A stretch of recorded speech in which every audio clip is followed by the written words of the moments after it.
Hindi na matutuloy ang Stardust concert ng Cup of Joe sa May 13 sa Davao at Cagayan de Oro dahil sa tatanggapin nilang award sa ibang bansa. Ngunit huwag mag-alala dahil iuurong na lamang nila ito sa susunod na buwan. Kung kailan yan, alamin mula sa report ni Sam Martos.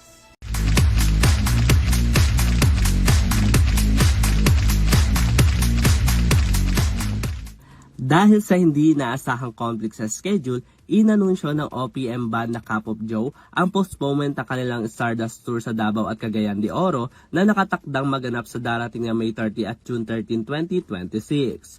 Sa Instagram post ng CNCA, ibinahagi nila ang isang video ng grupo kung saan sinabi nila ang pagkakaroon ng conflict sa kanilang schedule at sinabi rin ng grupo na naimbitahan sila sa isang special na award show na gaganapin sa ibang bansa. Hi Joas! We have an important announcement regarding our Stardust concerts live in Davao on May 30 and Cagayan de Oro on June 13 this year.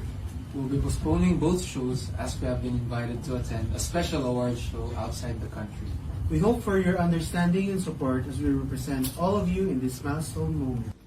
Sinabi rin ng grupo na ang bagong schedule para sa Cagayan de Oro ay magaganap na sa darating na September 12 sa oras ng alas 8 ng gabi sa Limketcay Atrium.